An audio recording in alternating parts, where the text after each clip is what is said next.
After being barred from Meta Connect, excluded from the preview events because I'm not a Meta creator, and my order cancelled because I bought a 2007 Subaru WRX STI the same day my payment was supposed to process, I have it. The greatest VR headset ever made. That's actually a serious statement. And I have to be honest, given what this company has done recently and the people who were lost along the way to get to this point, I feel a little bad saying that. And with some of the just really unnecessarily silly problems that this headset has, it does frustrate me a bit that this is technically the best consumer headset that we have. As some things surrounding this headset, which I'll get onto in a moment, just should not be the way that they are. To keep this as concise as possible, I'm breaking this video up into 2 chapters, the good and the bad. Within each, I'm going to list some chapters to avoid wasting your time. Future GetHip. There's also a couple of sections that I've cut, either because I feel like it's kind of self-explanatory and has already been talked to death by a million other YouTubers, or is just flat out boring. Back to schizophrenia. And of course, if anything here is helpful in any shape or form, a like and sub would go a long way in paying for my next 3 engines, along with supporting my independent content, as I wasn't sent this headset, unlike basically everyone else, and I'm not affiliated with Meta, unlike basically everyone else, and I am not profiting from my review being positive, unlike a reasonable chunk of everyone else. I paid for this headset, and I don't get paid if you pay for it. Also, join my Discord over at discord.gg/GetHip if you need to seek counseling as a Quest 2 owner. I literally have 3 of them, and I'm on the brink of putting on my Quest 2 and setting fire to my home again. But first, we need to talk about... I'm just going to talk about this right out of the gate, also because I forgot to include it in the original recording because I have the brain of a schizophrenic orangutan. The battery life stinks. Or does it? After playing about 40 minutes of mixed reality content, my headset dropped from about 80% down to about 19%. Granted, this was on the headset's first ever charge, and since then, the battery life, at least for me, has been hard to measure as it drastically fluctuates depending on what content that you're playing. Meta claim about 2 hours of battery life, but they also sell an Elite Strap battery pack alongside the launch of the headset, so perhaps they were expecting the current battery life to be questionable, to say the least. I'm not the only one with this questionable battery life, not by a long shot. I mean, this seems to be a pretty widespread issue. It may be down to a production discrepancy in the battery packs used. I have no idea. Don't get me wrong, it is usable, but a battery pack for this thing looks like it's going to be needed for a sizable chunk of users. So I'm not going to put this in any good or bad section. I mean, it honestly looks pretty bad if we're honest, but I feel like I just don't really know what's going on, and I think it's unfair to pin this in any category. However, Meta is rolling out an update that allows you to turn your Quest 3 basically into a Quest 2 for longer battery life. Thanks, Dad. I think I just fell in love with a porn star.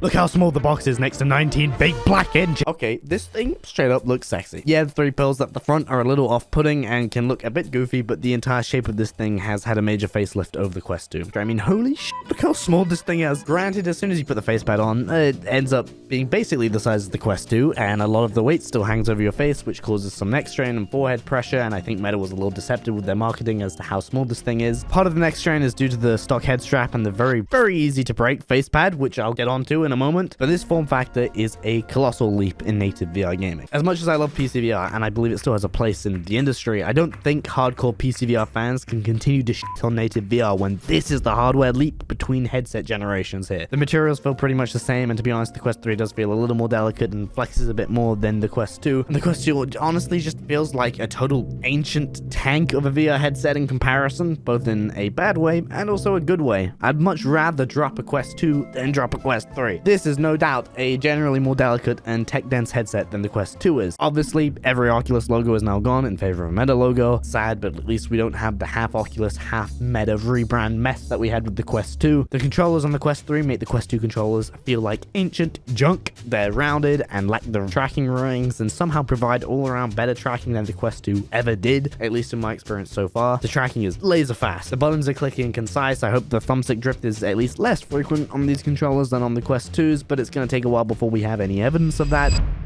If the headset isn't comfortable, it's useless. Shown by the Quest Pro, a $1,500 headset that now sits under my couch, never to be used again because its head pad gives me a skull-crushing headache after 5 minutes of f***ing use. Comfort for this thing, though, it's a mixed bag. I'm leaving it in the good section because as far as native VR headsets go, this thing is pretty good. But as far as general product comfort goes, it's pretty dog-ass. The stock strap is an improvement over the garbage piece of shit diner hole headache-inducing borderline terrorism mess that is the Quest 2 stock head strap. These two plastic pieces would dig into the back of your head and cause major headaches for a lot of users over time. This is fixed on the Quest 3 default strap as these pieces are flat now, but they can still dig into your head a bit over time. But good job, Meta. Thanks for listening. I appreciate it, bro. Also, the way that it stretches when you whip your head around, it pulls at the back of your neck in a way that actually, over long periods of time, can cause some pretty serious injuries, like Felix, who, through repetitive strain using the default strap on the Quest 2, ended up causing a stress fracture in his neck. Something that has actually been investigated and correlated with repeated VR-induced neck strain. I have a full video breaking this down along with other examples of this happening to other people, along with an interview with Felix up on my channel. If you don't believe me, I appreciate it. Sounds kind of crazy. So if you intend on actually using this thing, I'd recommend just buying a good third-party head strap, not the Elite strap. I bought it. It's better than the default strap, but for $50, they are taking the piss. The back pad has no padding. It's just a bit of rubber. The top strap also has no padding. For this price, you could pick up a very good third-party head strap. I think, honestly, this is a bit insulting from Meta. I wouldn't recommend you support such a lazy product that fails to fix the problems of the last one. Also, it's yet to be seen if this thing cracks like the previous Elite strap frequently would. The forehead pressure caused by the way the default face pad sits on your face, especially with the default strap, is also pretty horrendous. I don't know. I think Meta was trying to create a face pad that just fit every face shape possible. I get it, but in the process, it ends up fitting like nobody particularly well. I get a lot of light leak through the nose, and the lenses keep fogging because of the way that it seems to leak air in through me breathing through my nose too. Again, I'd recommend just getting a decent VR cover or a different third-party face pad. The material at least doesn't seem to be an allergy-inducing, recall-inducing sandpaper-ass mess like the Quest 2's face pad. That said, my face pad is already broken, as it has an adjustment mechanism built into it that's clearly made out of paper mache. Basically, you can pull the face pad closer or further away to change the distance that the lenses sit from your face. It's a pretty smart design in all honesty, but unfortunately the plastic that's used for the mechanism doesn't seem to be up to the job. When you want to take the face pad off to install a head strap or just clean it, you have to pull against that mechanism until the face pad unclips, unless you push carefully from the back. If you just pull against it, in my case, the mechanism on the right side just snapped, and now I have this floppy, unadjustable mess. However, the face pad is overall technically an improvement besides this nonsense, so I'm gonna slap all of these comfort improvements into the good section. Yeah, it's great. I didn't notice any obvious screen door effect. It's there, but you do have to look for it. The resolution is so good, I honestly don't need anything more than that at the moment. I'd rather just Meta stick to this resolution and focus on optimizing games for this headset rather than coming out with the Quest 4 with an even higher resolution. I think it's just games graphics that need to catch up to utilize this display to its fullest. The color accuracy is leaps and bounds above the Quest 2's. I played the opening of Bone Lab again, and to me it felt like a different game. It ran flawlessly. The darks were dark. The torch that you get at the beginning lights up the environment beautifully. I was pretty shocked as I've become pretty numb to a lot of VR experiences. Nothing has really immersed me since playing Half-Life Alyx back on my Index in 2020, but stepping back into Bone Lab on this thing brought me right back to that early VR immersion that I haven't felt in so long. So much of that is due to these improved black levels and this color accuracy, let alone the wider FOV, which also makes a huge difference. I'm surprised Meta didn't make a bigger deal of this. It's fantastic. The Quest 3 feels like actually stepping into a virtual world and not just peering into one. Games on the Quest 3 actually feel like an experience, like a virtual reality, more so than even my Index. The pancake lenses are incredible. I didn't notice like any glare whatsoever until I sat on a completely black loading screen with just white text. Only then could I notice a bit of glare when looking at the text. Outside of that, this thing looks like crystal clear. I could see myself playing for hours due to the lessened eye strain. That said, after a couple of hours, I did get some eye strain, primarily in the mixed reality content because of how low quality the pass-through is, something I'll get onto in the bad because I think Meta really oversold this feature in a way that I feel is kind of like straight up deceptive. Also, I almost forgot to mention, this thing has full IPD adjustment. Thank the Lord above! It's ridiculous I even have to mention this, as this really should have been a feature on the last headset. I'd say over this feature alone, this headset is worth the upgrade if your eyes, like mine, don't line up with any of the 3 preset IPD settings on the Quest 2. But that's kind of like the end of the good.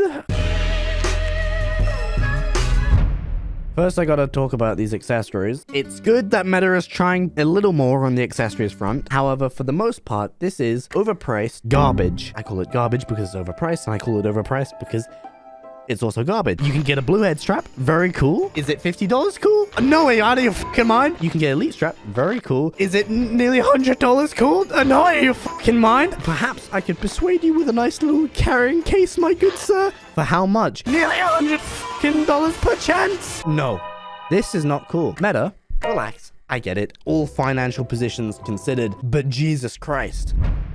Okay, this is in the bad section, but it's okay. The audio quality, although still pretty tinny, I think is in part made up for with how good the 3D audio is. It is better than the Quest 2's audio, yes, but it's not good. It's not really good. So naturally, being a newly released product, hardware faults are not uncommon. However, a few with this headset seem to be like particularly bad, like the GPU overheating causing visual artifacting. Now, personally, I haven't experienced this in my playtime, but a good chunk of users have, and it does not look brilliant. Some seem to think that this is software related. Others think it's down to the headset's ability to cool down the GPU or the headset being pushed too hard. It could be a combination of all of these issues, but only time will tell, and the best we can hope for is just a fix via an update rather than a hardware fix that requires us sending the headset back to Meta. Another issue, I don't know if this is hardware or software specific, but my play space doesn't line up a lot of the time when I put the headset on and I have to redraw it or I'm going to destroy my entire studio. I don't know if this has something to do with the depth sensor or it's just a problem with the room setup, but at least twice I've put on the headset and it's tracked my play space, said that it's okay, and then completely misaligned the Guardian boundary, so I end up sucker punching my wall without any warning. Honestly, I feel kind of bad listing this in the bad, and I probably wouldn't have listed this in the bad if Meta had actually been genuine with how they marketed this feature and actually made an effort to utilize it. First, the pass-through does not look like this. I'm sure most people with half a fucking brain know that this is bullshit. It does not look like this. It looks like this. Yeah. Not brilliant. As far as the Quest 2's pass-through is concerned, and the Quest Pro's pass-through is concerned, this is way fucking better. In fact, this is the best mixed reality and pass-through I have ever seen in a VR headset. I can easily read text on my phone, and I can use my PC through the headset's front cameras. The quality of this pass-through does seem to fluctuate based on the lighting in your room, so my pass-through may be better or worse than what you get. The mixed reality experience that comes pre-installed on the headset where you have to fight off waves or balls, it's fun, it's simple, and honestly, it's really impressive. The headset's ability to align the virtual with the reality of your room is very fucking good, and it's one of the coolest things I've honestly ever experienced in VR. But if all of this is the case, why is this in the bad? Two reasons. The marketing portrayed this as not only a much better looking but also a much more usable feature than what it is. Besides this one mini game and being able to use the Quest's menu in mixed reality, there's not really anything to do with this feature besides a handful of mixed reality experiences produced by other developers. This is all very cool, and I don't want to downplay how technologically impressive this feature is and the fact that some developers have genuinely made very good use of it, but I don't quite understand why this was so front and center of all the marketing when the actual VR content should be. And this leads me into the final bad here. There is none.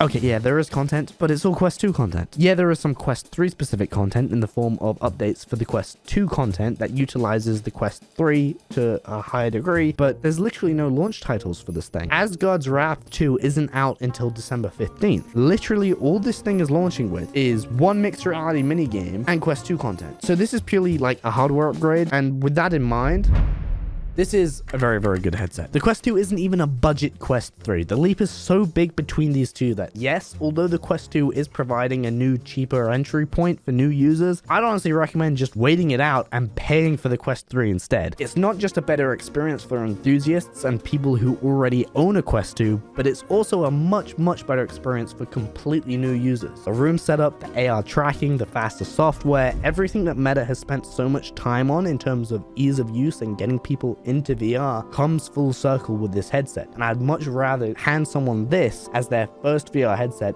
than a Quest 2. If you don't have a VR headset yet, if you've watched this far and you want a headset, this is it. If you already have a Quest 2, this is also it. It's a very worthwhile upgrade. Your income and your budget is all subjective to you, but objectively speaking, I'm not going to use my Quest 2 besides testing purposes from this point on. If you have the cash spare and you do care about having immersive VR experiences, you should purchase this headset. Not for the mixed reality, but for the current visual upgrades and the future content that will eventually take full advantage of this hardware. The Quest 3 is the new standard.